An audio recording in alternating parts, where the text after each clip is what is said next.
Member of the media, covering the Carolina Panthers, aka man of the people, because I enjoy working for the fans of the Carolina Panthers. Questions that you have for coaches or players, I'm the guy that you want to go to along with my co-host Andre Cassidy to let us know what you want, and we'll go to those people and get those questions answered for you. We just ask you to do one thing to help us out, to being the man of the people for you all. Subscribe to the channel if you're watching right now, okay? Help us get to the 6,000 subscribers that we want to get to. That's our next milestone. Like the video, tell a friend. Very easy ways to support the channel. Last but not least, super chats. Definitely welcome, as we're independent media, supported 100% by you all. So those contributions are needed for our existence. So we're here today live for one reason specifically. Feel like I said specifically, and that is to answer your questions as we talk about this great victory that the Carolina Panthers had yesterday against the Atlanta Falcons. So go ahead and start tuning in. And as always, if there's anything that you notice with our setup, our audio, our video, anything like that, let us know in the comments. But go ahead and start leaving them there. But before I get too far along, let me see if I can welcome. I didn't do it right. I got to hit the proper buttons here. See if I can welcome. I don't know which button to hit. All right. So hold on. Am I? Don't go yet. I gotta switch this. Who cares who's on the left, who's on the right? Now, welcome Andre Cassidy. What's going on, everybody? I was a little concerned. I was like, "Where am I?" It said that wasn't popping up on your broadcast there for a second, but we're here. We're here. We are here, and we are ready to go here on a Friday evening. All right. So my earpiece. I'm not hearing you very loudly. Say something again for me, Andre. Do a mic check. 1, 2. Can you hear me? Yeah, I can hear you, but it's a little soft. But I think it's mostly me here with the settings. We'll go ahead and rock with it, and then if anybody says anything in the comments, we'll just make some adjustments at that point, as we love to do. Let's go ahead and give a few quick shout outs here. Oh, before I get too far into this, let me just say this. We want you guys to join us on the show. All right? Every time we have this show, every time we're live, there's a link that's going to be in the description. So whether you're watching on Facebook, YouTube, Twitter, wherever you're watching it, we want you to come on the show. Click on the link, whether you're on your phone, whether you're on your computer, on your tablet, whatever device that you can. Look in the description. Click on that link. We want you to come on the show, tell us who you are, and ask your question. Now, we want you to be part of the show. That's how we're man of the people here, is by interacting with you. Andre, how sleepy are you, man? Oh man, I am still recovering from last night. I'll tell you what. And here's the thing. Let me tell you a little backstory, right? So I got up at 7:30 this morning, and I'll tell you what, I was quite awake. Were you? And I was surprisingly quite awake. And then around 12:30, 1 o'clock came around, and that's when reality started to set in.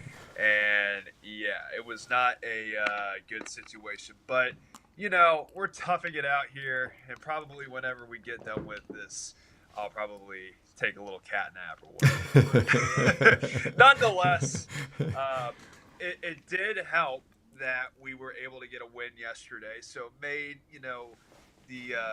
the itinerary at least a little bit more manageable for the circumstances that we had to deal with yesterday. Hey, I have a backstory for you. What time did you actually get in the house? Do you remember? About 2 o'clock. About right 2 o'clock. At 2 o'clock, because you were right on the money. You were like, "Hey, man, you're probably not going to get home till 2." And you probably thought I was crazy, right? 15 minutes. I didn't think you were crazy. I just knew that was what I was preparing myself for. And sure enough, you were about 10 to 15 minutes off. But, I mean, you were right on the money with that guesstimation, though. Yeah, so I think I got in around 2. It was after 2. I think it was closer to 2, but it was after 2. And I think I was able to get into bed about 2:30, right? Wow. And then, we have this little one. He's just a little over 13 months. And he's teething right now, so we only got to enjoy like a week where he sleeps through the night. Now we're back to the who knows when he may wake up. And he woke up, man. I don't know how long it was after I got into bed, and my wife was like, "I forget your turn" or something like that. So I think I just said, "Can you?" I did something. I don't, and she got up and got him, and I was like, I feel so thankful. And then this morning we go to get up, and I said, "Man, like when you're old and you haven't been out to the club in a long time, and then you go, it's like some kind of like hangover. Like you just anyway." I'm recovering, man, but as you stated, it was great to at least we're tired because, and I'm sorry, at least we're tired and we witnessed a win. We witnessed a lot of things, but we're going to be here to talk to these fans today and get some questions answered. And Andre, we won't talk about that one thing that you know about, okay? I'm going to ask you not to bring that up. We won't talk about it. That will be off the record, that is for sure. That'll stay off the record for a while. Hey, at least all that did work out in our favor, though. Everything worked out. There's blessings abound Yes. in the Charlotte area today. That is for sure. And shout out to everybody in regards to that. So again, appreciate you all joining us. I should have asked. I'm going to ask Rashad if he can come on for a second. I didn't plan to ask him in advance. Let me just see right now if he has just a second to come on. He might be available. He may not. But give me just one Hey, second. it's worth a shot, right? But while he's doing that, let me just say this. Since today is Veterans Day, happy Veterans Day to everybody out there who is watching and who has served in our military and who is currently serving in our military. You all have made the ultimate sacrifice. So I want to thank all of you for your service and for your continued hard work and keeping this country free and safe. So to all the veterans out there, there's a lot of them out there. Thank you for everything that you do and what you continue to do. Happy Veterans Day, everybody. Man, Andre Cassidy continue to just show why he's on the show today. Hey, I'm gonna switch you off for a second. Like you'll still be visibly here. It's Okay. just, oh man, I can't like you, but all right. There we go. There's me. Special congratulations goes out to my oldest son, Chandler, who today and hours ago, he's in the Marines, so he's a reservist. So, but today he made me a grandfather again. My son, my grandson, my youngest grandson was born a couple of hours ago. So older than I look, I guess, right? But anyway, congratulations to you, Chandler, and your family as you guys continue to grow and continue to make me an old man, as he likes to call me. Oh my God, that is awesome. Well, let me just say congratulations to you, Chris, and to your whole family. That is awesome news, man. That is real exciting right there. Yeah, the holidays at the Jenkins household just got much more expensive. All these kids that will be running around, man. Right? So do y'all have like separate tables? Like when you have it all set up, like the grown-ups and then the kids table? We hadn't really done that before. Before it'd just be like everybody just find a place and have a seat. And the older you are, the more that you get preference over a seat versus the couch or versus the floor or versus the stairs, wherever it is. But at this point, man, we got so many young people that are like, under 5. Right. At this point, we may actually have to get that kids table that's a little, 1 foot high type table or something and let the kids eat at. And make sure they're eating on the hardwood floor area so that we don't have to worry about all that carpet cleanup. Right? Got to keep them preoccupied somehow. Yeah. Let's go ahead and start to touch on some of these comments that have come through. Man, that's all big.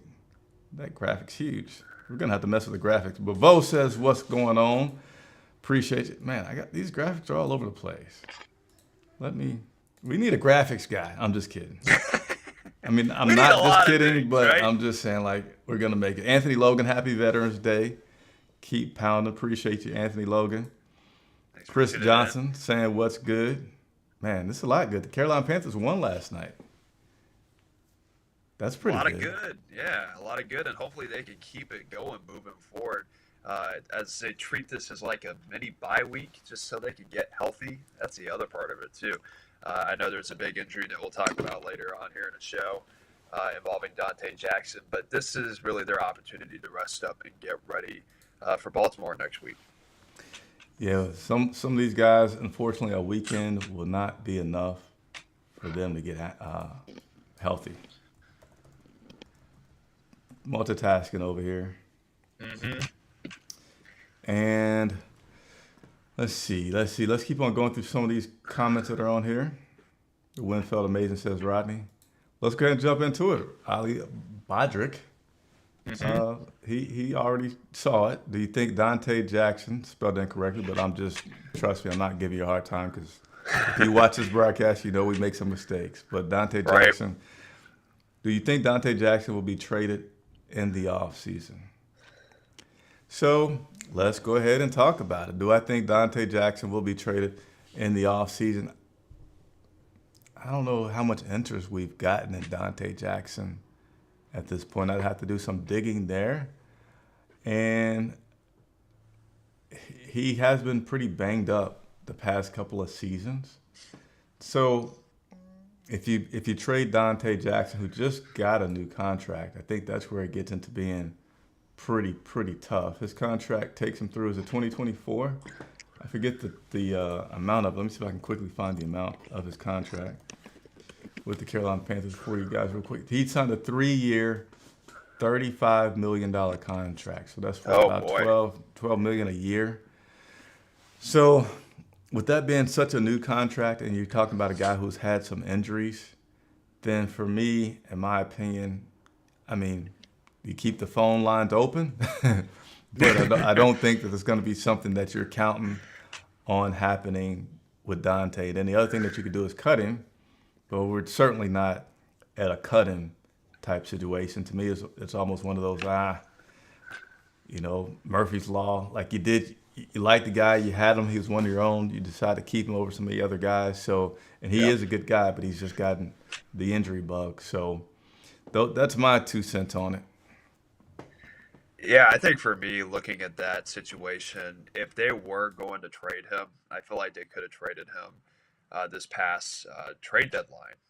Really in terms of getting the highest levels of return, that probably would have been their best opportunity to do so. So, and again, that was the thing that a lot of people had concerns about, even when they made that decision to go forward and re-sign him, was just the injuries. I mean, seemingly every year he has been in the NFL, there have been injury concerns with him. He's had a nagging ankle injury for who knows how long. I feel like every year we see that pop up on the injury report.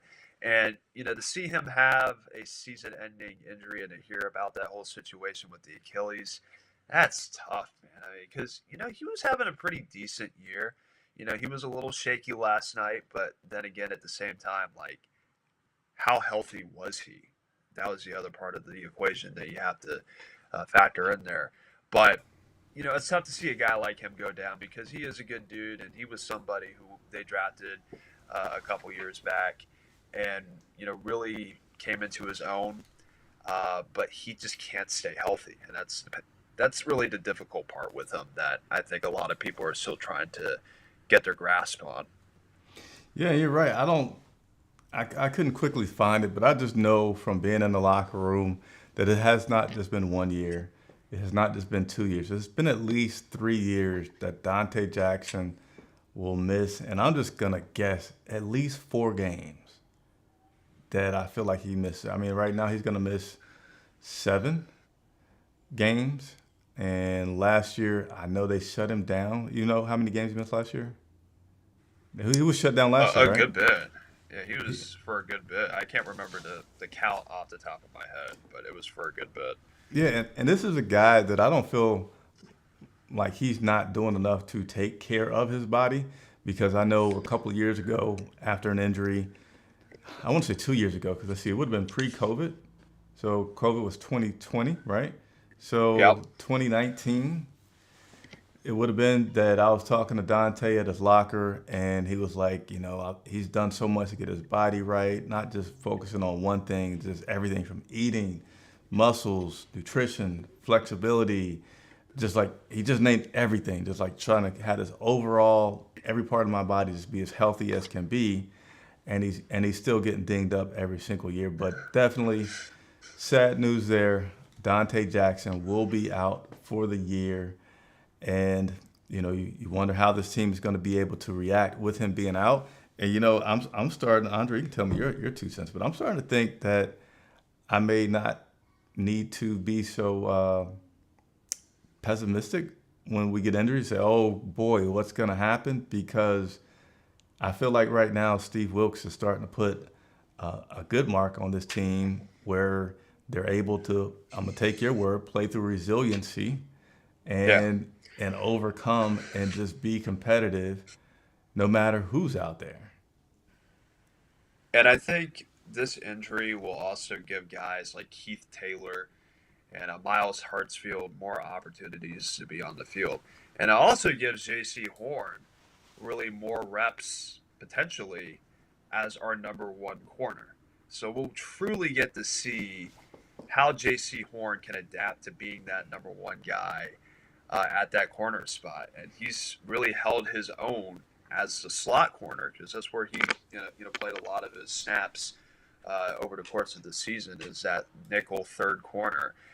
So you're going to be seeing a lot of shifting in the secondary, but there are guys who can fill in for that loss. Because I mean, Dante really over the past couple weeks he's kind of just been in and out of the lineup, regardless. So I think they're already have been playing with the intention that maybe he may not be out there for the entirety of the game. So they already kind of have that already set in stone and in place for them. Yeah, and I feel like the Dante situation, you'll think like, oh my goodness, what's about to happen? We're about to lose our veteran, our captain, our speedy guy, our action Jackson, and it's not been detrimental. You know, it almost seems like sometimes you feel like they could pick on Dante for a second in spurts Mm-hmm. during a game, but I feel like we're gonna be fine. I feel like we're gonna be good. And again, like I said, I really cannot wait to see how J.C. Horn responds to being that number one corner because I would imagine he would be that next man up to be able to replace Dante Jackson on that side of the field. Yep, yep, yep. So let's keep on working through these questions and comments here. Vo says CJ Henderson's going to be our CB2. Our secondary is about to get lit up. So here's the thing, man. Like, CJ Henderson has been bad in the past. And I feel like he's finally coming around to being okay, right? I'm not saying he's about to be Yeah. great, but I feel like some of the kind of bonehead things you might feel like you saw are like, oh my goodness, what is he doing? I feel like those are happening less and less frequently than they did in the past, and I feel like, again, you'll miss Dante Jackson, but he'll be on the sidelines. He'll be around as much as he can, and I think Coach Wilkes has got this team in a way that we're not used to since a Ron Rivera type guy of being at this him. And even though I kind of pick on him sometimes for what I call his coach talk, when he'll just take, nobody will ask him about a guy, but he'll suddenly just say, hey, by the way, Andre Cassidy is incredible. He does an outstanding job. And I feel like it's working, man. I feel like it's working. So I don't think I we're going guess to get lit there's up. And plus, I, he just fired two guys on the defensive side yeah. to make it good. So I believe he believes in these coaches. And by the way, if we hadn't had anybody join us yet, please, links in the description. Come online and ask us a question. Go ahead, Andre. Yeah, like I was saying with the whole coach speak thing that you were talking about, I think there's a level of reverse psychology that's being put into play whenever he said something, in relation to Eddie Pinheiro about that. But I think, with C.J. Henderson, yeah, he had his moments, some good and some bad, a lot of bad moments. early on to start the season. But I think, as time has passed and he's starting to get more reps and getting more opportunities, he's starting to really come into his own and has held his own. That interception that he had in that Atlanta game a couple weeks ago, that was really his breakthrough moment. So it's just a matter of, again, continuing to be consistent, executing like Coach Wilk says, and just making sure that you just do your job and don't do anything outside of the realm of your responsibilities. Yep. And let's see here. We got a few congratulations. So this was earlier reference that today my youngest grandson was born. So appreciate that, Rodney. Woohoo! Appreciate that, Anthony Logan. Here we go. Little sound effects. Yeah. Babies running around this house. Man, I was waiting for that to get popped off. Kevin McFarland said, hello, so proud of Dante Foreman. He is unbelievable. Hey, Oh, man. I didn't know until I kind of I think I looked over on your Twitter and saw people talking about it. Dante Foreman jumps up into the stands, like completely, not just like, here, grab me. Like, I'm coming all the way up. My feet are going to be where your feet are. And let's It's enjoy the this Bank moment. of America leap. Leap, climb up, and everything else, man. He got up there pretty good. But yeah, Dante Foreman has been unbelievable. And I talked to him for a good 5-7 minutes last week at his locker, and the guy is just cool, man. He says that he loves running.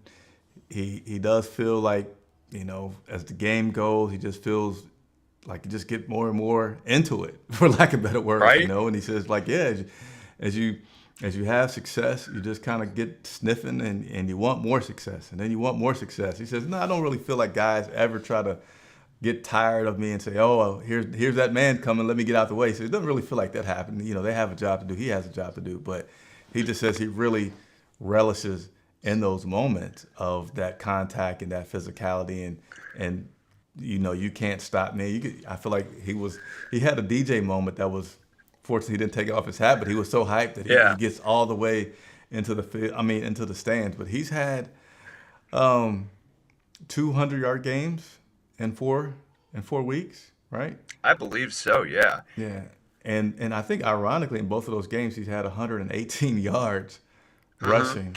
And this team, as far as running the ball, we're doing it, man. I hope that we still continue to get our receivers involved. And I just hope that with Steve Wilks, that he just doesn't become like dormant to the fact that you still can throw the ball. Like, you know what I mean? Like, in a situation where he needs to switch it up a little bit more because the run game isn't just getting him what he needs, will he be able to, he and Ben McAdoo, be able to say, all right, we also have good running plays, instead of being like this, like, oh, we got to pass the ball. Somebody hand me that pass playbook. Like, what do we got? Like, I just hope they don't forget about their pass game and what all they could do and doing some creative things. Like I've been saying before, Laviska Shenault Jr. is a guy that they got him much more involved. And I looked at the depth chart just before we got in here. Some things, I hadn't looked at it recently, but I looked at it and I saw and I like. One is P.J. Walker, and we're going to talk about this a little bit more. He's your number one quarterback on that depth chart. Shi Smith has moved down, and Terrace Marshall has moved up. So Terrace Marshall is listed as the number 2 wide receiver. So you got that changes now in that depth chart. And hopefully Laviska will continue to be involved, and also just be involved even further than 5 yards down the field and not have to rely on his yards after the catch being so crazy. But the game yesterday, and I'm going to let Andre take it from here, most rushing attempts in the game. We had 47, tied for the 4th most in team history last night. 47. Wow. What do you think of that? Well, I think that number just shows you how they were able to take the soul out of that Atlanta Falcons football team yesterday. They could not stop the run. I don't care who it was, Deontay Foreman, Chuba Hubbard, Blackshear, whoever it was, they just could not control their end of the bargain. And I think as the game wore on and as the conditions started to become a little more uneven, I think that got to them. I think the psychological aspect of it, they knew they were going to run the ball, um, and they just couldn't find a way to stop it. And they couldn't make Carolina one dimensional in terms of what they were able to do offensively. And while Carolina was primarily one dimensional in terms of their play calls, they were still able to pass the ball relatively well. I mean, PJ Walker only had 108 yards passing, but I mean, it was the impact that those 108 yards had on the game. So you see the numbers, but you also have to put those numbers into motion and actually put some context behind it. And ultimately, with those 47 attempts, again, it was just the fact that Atlanta just could not stop them at all.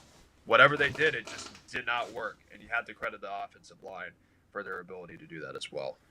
Yeah, and we got him on a pretty good deal. I think about $2 million. Looks like that we got him for. Kind of a bad thing or an interesting thing or what's going to happen in the future thing. He's only under contract this year. We don't have him under contract next year. So as we make lots of decisions from so many different spots, that's one of the places that we'll have to be making a decision on. I wish we could talk to Fitterer because I'm sure he'd tell us, right? I like talking to that guy. He might give us some GM speak. I don't think he gives us that much, man. I don't think he gives us that much.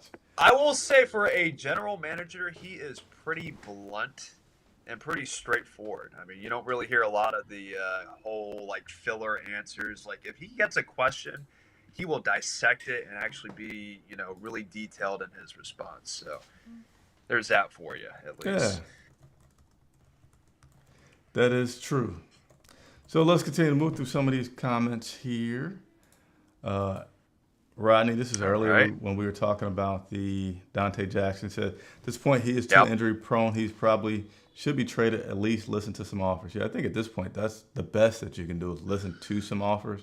Certainly a solid cornerback, but again he literally just signed that contract this year, so it's really hard to get rid of a guy, any effective guy, on the first year of a new contract.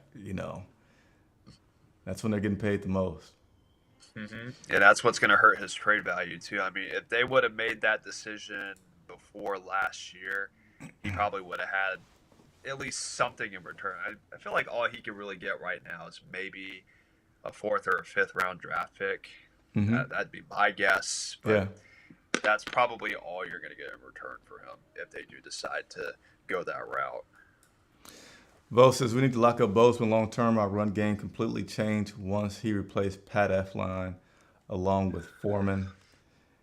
Yeah, one thing, I'll look at it while we're here. So Foreman has been running pretty good, right? And we do have a change. We have a new head coach, and then we do have a change on the line at center. But I'm going to look up the stats as I'm talking to you guys. Really, is it more that I feel like we're just giving the guys more opportunities? Mm-hmm. I just feel like when we were here before, Christian McCaffrey was on this, scientific formula for how many reps he should get and how much he. I heard so many times Coach talking about Christian runs with the analytics. He runs 60 yards after the whistle in practice and he still gets more distance than the other guys run around. This guy just runs so much. He's like the ultimate professional. Couldn't exactly channel my Matt Rule voice there, but they were limiting him. So let me just go and look really quickly here. We'll start with week 3. Week 3 against the Rams, McCaffrey had 25 touches, 108 yards. Total rushing was 145. Go to week 4. Christian McCaffrey, 27 rushes. No. Sorry. Whoa. 8 rushes. We only had 13 in that game versus the Cardinals. We only had 40 yards, and we lost. Next game, Christian McCaffrey, 14. Team had 17 rushes. He didn't have a 100-yard game. And then he was gone against Rams. Let me go ahead and go to week 1 and 2 really quick. See if my theory holds up that really we're just pounding the ball literally more often than we did before. Okay, here, first game, season, we only gave Christian 10 carries. We had a total of 19 for the team. We gave him 15, and he had 102. And then we did 25. So, yeah, we never really gave Christian a ton of carries. And I know this may be long, but I'm going to go ahead and go to the other games, right? No, we did have Christian for the LA game. Yeah. Again, 13 carries. And this guy's still having a good average here. So don't think like he's not having yards. He still was averaging 5.3 yards per carry, which is pretty darn good. And then since we've gotten rid of him, again, first game without Christian, Deontay, 15 carries. So we're still not giving our running back the ball crazy. And then, boom, suddenly in Atlanta, 26 attempts. His average was 4.5, so Christian was averaging more.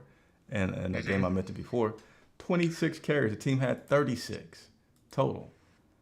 Anyway, I do like the team that we have. I do like the progression that we have, and hopefully we can keep it going. Let me not stick too long on the topic here. Taylor Styles, I'm seeing a lot of PJ hate. I get it. Him being the starter was never ideal, but fans acting like PJ played terrible last night. When that's not the case, he's undeniably contributing in all scoring drives. So, Taylor Styles, let me know some more. Andre, if you've heard some more. I haven't heard a lot of hate for PJ out there. I know when I put it out there on Twitter earlier today, there were some positive responses. I know when we talked about it last night, Andre and I, in the post-game show, seemed to be some positive response that, hey, this guy deserves to continue to be the starter for this team. And Andre talked about like making it a circus or a clown show. I think that's what you get into when you pull a guy out that, you know, it's the people behind him so much wonderfully better that you won't end up being flip-flop, right? I don't think any of these quarterbacks stand head and shoulders above the others. And I do feel like this team is playing really good under P.J. Walker. They're playing really good under Steve Wilks. And I think that, yeah, let's have some consistency and keep this guy out there. And I think at the beginning of the week when he made the decision to start PJ for Thursday's game, that's when you started to see the hate because of how he played the previous day. So I understand it from that aspect, but you know, after coming off of a win and how he played, I mean, he didn't play particularly well, but he also didn't play particularly bad. I mean, he had a pretty pedestrian game, but the recipe for winning is pretty obvious with this team. And I think part of what PJ is able to do is to manage the game and control the game. And how do you control the game? With the running attack. And I think it's a pretty obvious game plan that they have. Pound the rock, pound the rock, pound the rock as much as humanly possible. And then mix in that pass game, you know, when necessary. And I think he does a relatively good job in executing those main points. But I know deep down PJ really wants to launch a couple of deep throws, which I feel like will happen eventually. But I think he's really solidifying himself as a starter for really, I think, the rest of the season. I just don't think it would be sound per se to keep having to come back week to week and say, hey, who do we think should start, yada, yada, yada. Because again, it all comes down to continuity and consistency. Hey, if I'm correct here, what was our record before Matt Rule got fired? How many games have we won? One? He was 1-4 before he got fired. P.J. Walker has already won twice as many games as Baker Mayfield, a former first-round was he actually first overall? He was the first overall pick in 2018. Can you believe that? Okay, he's already won more games than Baker Mayfield, and we're forgetting. Let me see if I can get to this. I guess I'm going to be the stat guy now. I think I'm falling in love with looking up stats now. But Baker Mayfield was like the worst by far in almost every significant category when he was quarterbacking this team. Like, why are we forgetting that? I mean, got pissed off at me for saying, "Can you stop having tipped balls?" Right? Can you do something about it? PJ might have a bad game like he did against Cincinnati, but again, everybody did, and he started playing bad when we were really behind. If the game's Right? close or we're just a little bit behind, or if it's just a respectable game, PJ can stay within what PJ's skill set is and give us a pretty good chance to win. I was about to look up the I want to look up the ratings, but I don't have a screen to go to that. But anyway, I'm gonna just pick the last two for PJ and the last two for Baker. Let's see what they are. Last two for PJ. It was Let's like an see. 88, right? I don't If I know, remember man. correctly. I'm gonna look it up. So yesterday he had an 82.3, Okay. and then of course in Cincinnati he had a 0. Okay, an extreme case, but I said I was gonna do that, so I'll do that. Fair enough. Baker Mayfield in his first game, 84.6, respectable as he came back. And then the next game went to a 74.6. And then the next game went to an 83. All And then right. it went to a 61. Yeah. And then went to another 61. Anyway, continue to move on. I like PJ and hope that he stays there. By the way, let's talk about Baker real quick. Did you see Oh Baker man. Mayfield after the game? You want to tell the story? It sounds like you know about it. The national media, man, I tell you what, they are something. Like, y'all have all the opportunities to talk about how well Carolina played and what actually took place in the game with players that actually played in the game. But they want to talk about a 10-second thing that happened after the game where he headbutted, I believe it was Bozeman, if I remember correctly, who had a helmet on. Obviously, Baker Mayfield didn't have a helmet on. And it was literally the talk of everything. I don't care what it was. I don't know what it was. Like, when I was on Twitter, Facebook, whatever it may be, on TV, that was all these guys were talking about. And I'm like, why? There's Hey, just, it looks I insane, don't get it. Andre. It looks insane. Like I mean, it it's wasn't just one guy. He went through a line, and it looked like one person was like, "Did you just what are you doing?" right. I don't know how many. I feel like it was about 3 or 4 guys that he headbutted Baker without a helmet on. Yeah. Uh, and I was like, "That's ugh." But let me just say this though, like I am being a little bit harsh on him in terms of how people are perceiving it, wherever you may go about it. But he's a good teammate. Let's just be real about it. I mean, to be hype, to be happy for your guys after a victory like that, I feel like that should be the moral of the story. No matter where you are, no matter what your position is, how high or how low you are on the depth chart, he is still showing up and being a good teammate and being there for his guys, for his brothers. And he was hype after the performance that his team had yesterday. So there is a positive, really, from this whole situation. I mean, you're still going to be seeing a lot of people talking about it for whatever reason it may be.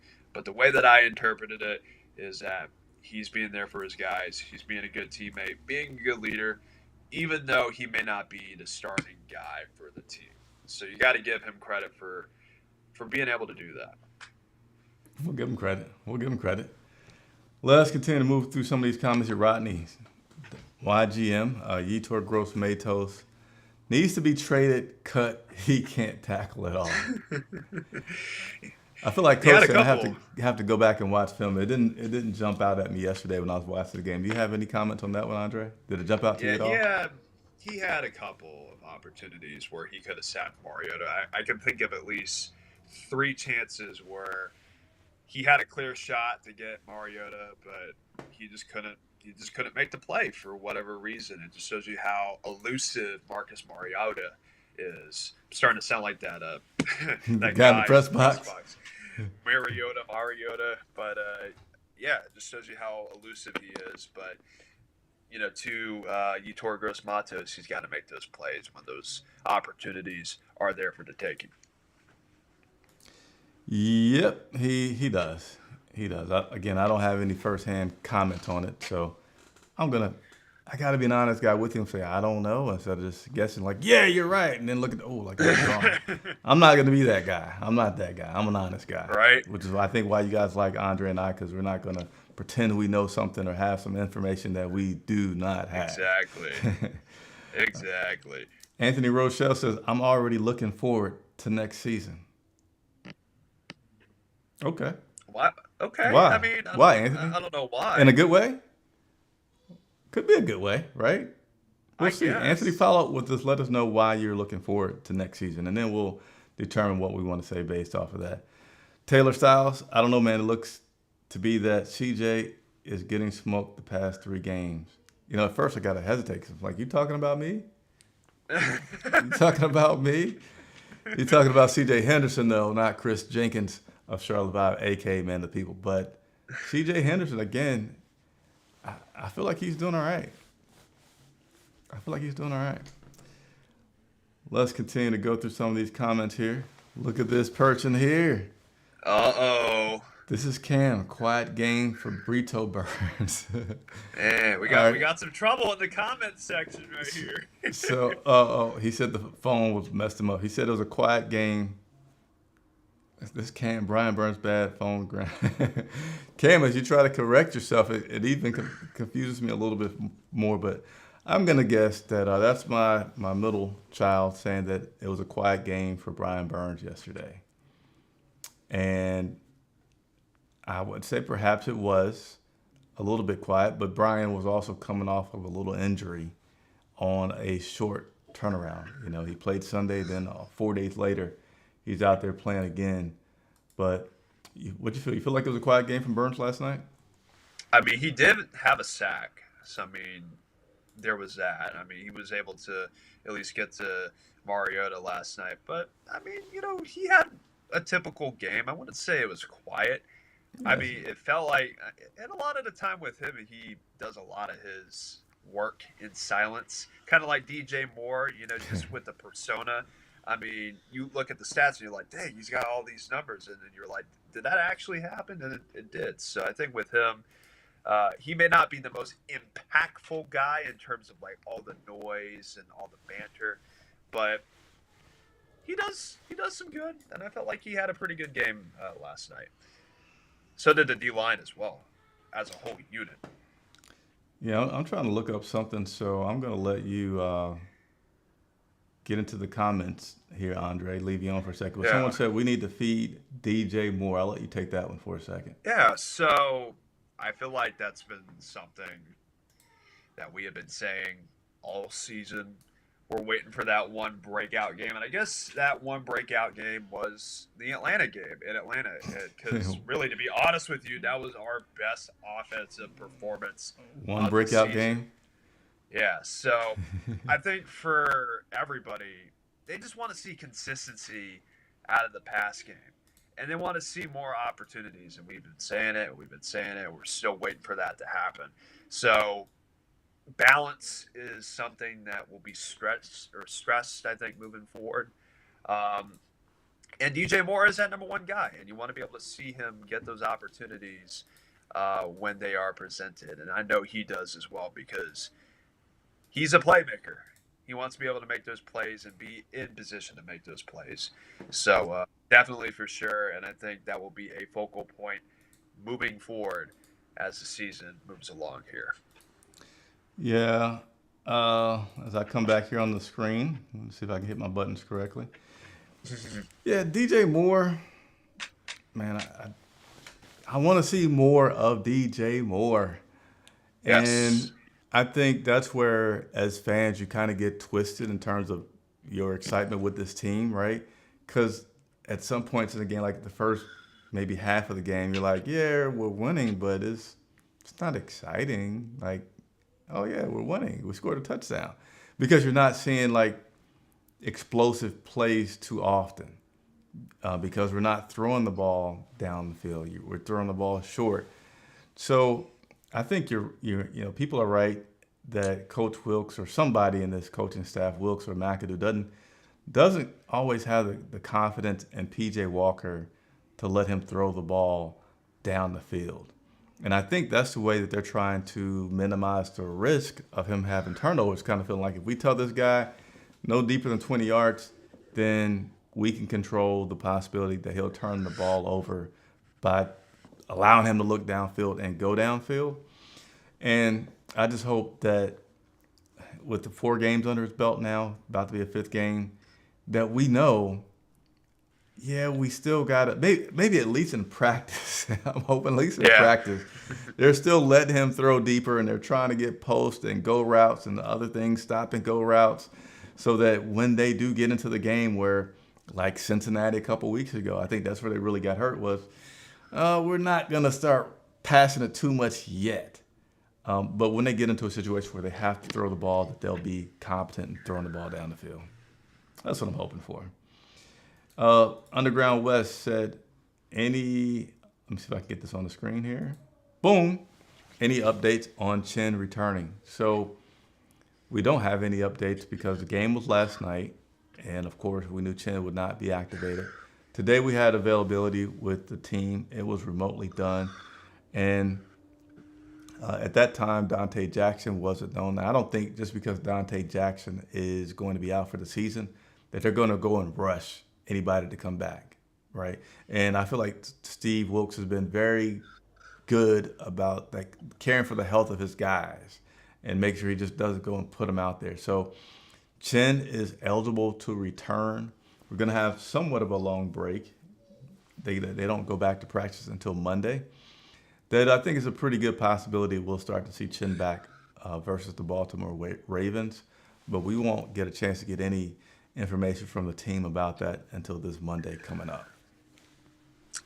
Yeah, and I hope we see him sooner rather than later. Of course, you want to ease him back into the lineup just for, long-term health reasons as well.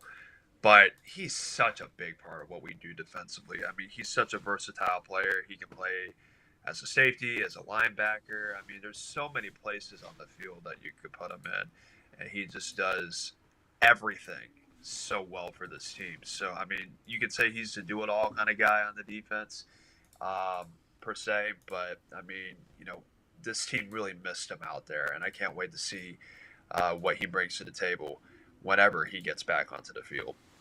Yeah, and I'm it's funny, like some guys, again, I love to, with my coverage, tell you a lot about what it's like being in the locker room and talking to guys, because I feel like it's just a little different when you somewhat know the player is just more than his number, and you kind of have some background on him.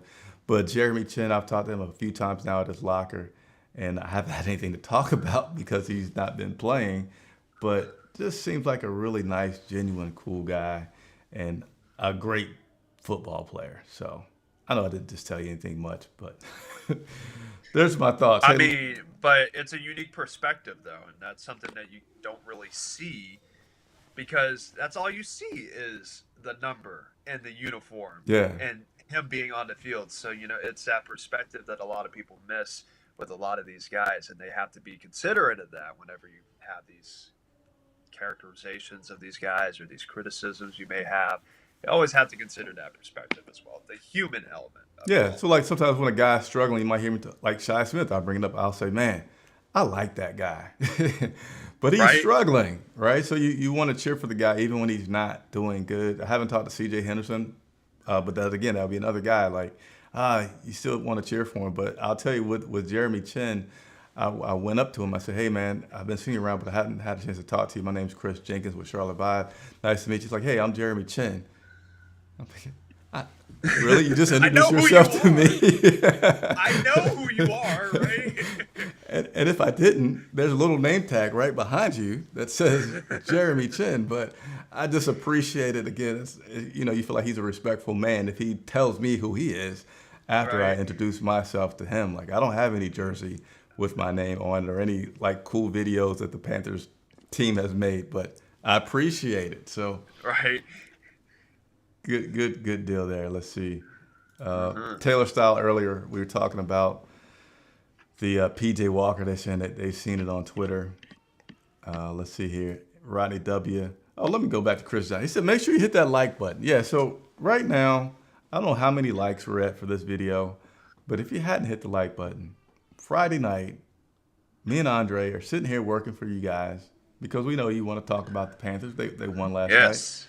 So yeah, hit the like button. It helps us continue to do things like maybe have Jeremy Chin on the show, right? You know, more bigger we are, the more power and influence we have to get these guys on the show. So I'd appreciate if you took the time to do so. You know what I want to quickly show you because I know somebody said that they were looking forward to next year. Let me Yeah. let me show you something if I can do well and get it up here. Boom! Look at there. Here are the current standings for the NFC South. Tampa's up front, Atlanta's right behind them, followed by the Saints, and followed by the Panthers. So as you look here, you see, well, even though we have a pretty darn solid, hold on, this is conference record. This doesn't seem right. Well, I say 3-5 conference. You see that? That's not right. And division. Yeah. I'm Oh, I'm seeing it sorry. right I'm sorry. now. Yeah. I was thinking division while I was looking at conference. All right. Yeah. So division, we're 3-1. So we're doing pretty good in our division. Now we don't play our division 3 times, unfortunately. We have to play some teams outside of our division, but we still need some help. Okay, we just beat the Falcons, so right now we need the Buccaneers to lose, and we still need the Saints to. I mean, they can kind of stay there, but mostly we need the Buccaneers to lose. And I'm just gonna tell you, we do not have a chance at all of making these playoffs without winning our division. Yeah. I think I looked at somewhere else, like if we're in the playoff hunt technically, but we're like 15th or 17th. We're way down there. But if we win our division, that automatically puts us into the playoffs. So that's where all of our hope lies with this team. I think somebody downstairs just turned the music on like IMAX loud, but nevertheless. Well, and then you also got to look at the NFC East. Who would have thought that 3 teams out of the NFC East would have the records that they have right now? The Giants, Cowboys, and then the Eagles, with the Eagles being undefeated. I mean, again, it just stresses the importance of divisional play and winning this division because you're not going to make a wild card spot when you have all these other teams playing the way that they are right now, especially in the NFC East. You got 3 potential playoff teams coming out of that one division. So, again, you have to be able to win this division to even have any shot at making the playoffs this year. All right, Andre, I'm going to be the gracious co-host that I am, and we're going to kind of speed it up. I'm going to toss all these to you. If you want to defer any back to me, feel free to, but let's try to quickly go through these comments and make sure that we take time and acknowledge everybody that took time to talk to us on this broadcast. So Rodney W says, too many guaranteed interceptions missed. Can't have these butterfingers moving forward. Right. Derek Brown, this is from Vogue. Derek Brown is playing at an all-pro level this season. He sure is. I'll tell you what. Like I said in the post-game show last night, doing all the dirty work. He may not have all the stats, but he does everything else on the field. Really just a great player for us. Really impressed by what he's been doing this season. IQ 252, why didn't we add a pass rusher before the deadline? And do you agree this is the weakest linebacker core we ever had? Peace. So adding a pass rusher, we tried. We looked out there and was not able to get any. So we knew that with Hassan Reddick leaving, and congrats, shout outs to Hassan Reddick, who on Twitter gave PJ Walker a huge shout out for his success that he's having with the team, and also he's enjoying that undefeated team up there with the Philadelphia Eagles. But it's a lot of what's available and how much money you have, so it just didn't work out for us to add a pass rusher. In terms of this linebacker core being the weakest that we've ever had, I would say probably not. I can't imagine that this is the weakest that we've ever had. Even though some people want to say that Shaq Thompson's on a decline. Shaq Thompson is still playing pretty solid. He's not terrible. And then we got some other guys with Frankie Louvu that's in there. I mean, Frankie had some games where he just looks almost like a Luke Kuechly just running around out there, Mm-hmm. getting some guys. I think current Panther fans may just be short-sighted because you had such dominance with that 2015 team and the other years as well, where you had Kuechly and Thomas out there just flying around. I think one year they finally both made the Pro Bowl at the same time. I I know believe so. I Yeah. know it took Thomas a while to get a Pro Bowl nod. I think it was one year they finally both made it as Pro Bowlers because of just the dominance they had, and so you won't have that every single year.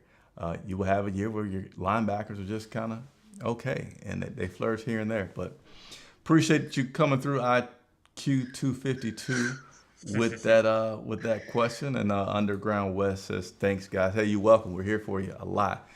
We're gonna get what I feel is a well-deserved mini bye week coming Yeah. up, Oh, right? yeah. Absolutely. I mean, and our bye week isn't until what, like week 13? So, I Yeah, mean, it is late in the year for these guys. I mean, this is definitely deserved for them. This has been a pretty tough stretch so far for them this season in terms of how things have gone, so they can actually have a little bit of time for themselves. yeah. But I was talking about for me and you, Andre. We get a little mini bye week, not Hmm. having the weekend. There's not gonna be any activity through the weekend. They'll be back at it on Monday, and then we get our full bye week. I believe it's week 13. I know it's Yep. that first weekend in December that we actually get a full bye week. But hey, me and Andre aren't gonna fully take off. We always want to continue to do better. We always want to continue to improve our broadcast, from the audio, the visuals, the content, the guests that we're bringing on the show. So all that's going to continue. So look forward to that, and we always like your feedback as well. Um, that's all I got, man. Unless you got Yeah. anything. Just a reiteration of what you said, man. Just continue to like, subscribe, and comment to everything that we do. And, like you said, Chris, the more subscriptions and more interactions we get, the more opportunities that we have to be able to give us the opportunity to cover these games and to have all these wonderful guests on. I mean, this is what we love doing, is, giving you all perspective at home and wherever you may be consuming our content. This gives us a unique opportunity to be able to do that. So thank you, everybody, for doing what you're doing, for all the support, because this is what we do, man. This is why we're here. It's for all of you out there who are tuning in. Yeah, and I want to say something else, which is I appreciate the patience that everybody has. And Andre gets to see it firsthand. We have Yeah. had some things lined up where we're trying to make this show like the best local dynamic show, and like to be known for, yeah, I could talk about what I think this person feels or that person feels, but what's better than having the person actually come on the show and let Right? you guys interact with it. So, we recently had Steve Smith. Thank you again, Mr. Smith, for coming on the show. But even just yesterday, we had a really good surprise gem of a guy lined up to be on the show. I'm excited about it. I tell Andre, hey, we're going to have this guy on our post-game show, former player. Right? I was just talking to him on the phone. He wants to come up. And then something happens, and they can't come on the show, right? So here's where, again, I go to say why your subscribers matter. They feel bad now when they can't make it, and I don't try to explain like, this person's bad. Like, things come up, but I promise Yep. you, if we had 10,000, 15,000 subscribers, they'd be like, let me make sure, even though it's like something's messed up, let me make sure I push something to the side and move this over here so I can still be on the show as we intended. So thank you guys. That's all to say. Thank you for the patience. At times I know I said something's about to happen, it doesn't happen. I just want to assure you that anytime I say somebody's coming on, I have talked to them on the phone, I have had some communication, and then just something happens, right? And Yep. maybe I need to stop getting so excited and tell you all before they come on, but I want you to know. So I really feel like it's something that's just going to work itself out over the upcoming weeks, and in the future, to be more consistent, where we're able to say, hey, such and such, Coach Steve Wilkes, my man's coming. I don't know if that would happen, but I will try. And if I ever say he's coming, it's because he's told me he's coming, not because I want him to come. But Thank you, thank you, thank you. Help us continue to grow. Andre and I love what we do. We'll continue to do it for as long as we can, as long as your support allows us to do so. We want everybody to enjoy the rest of this Veterans Day, enjoy the weekend with your family, and we look forward to seeing you back next week. For Andre Cassidy, I'm Chris Jenkins for Charlotte Vibe.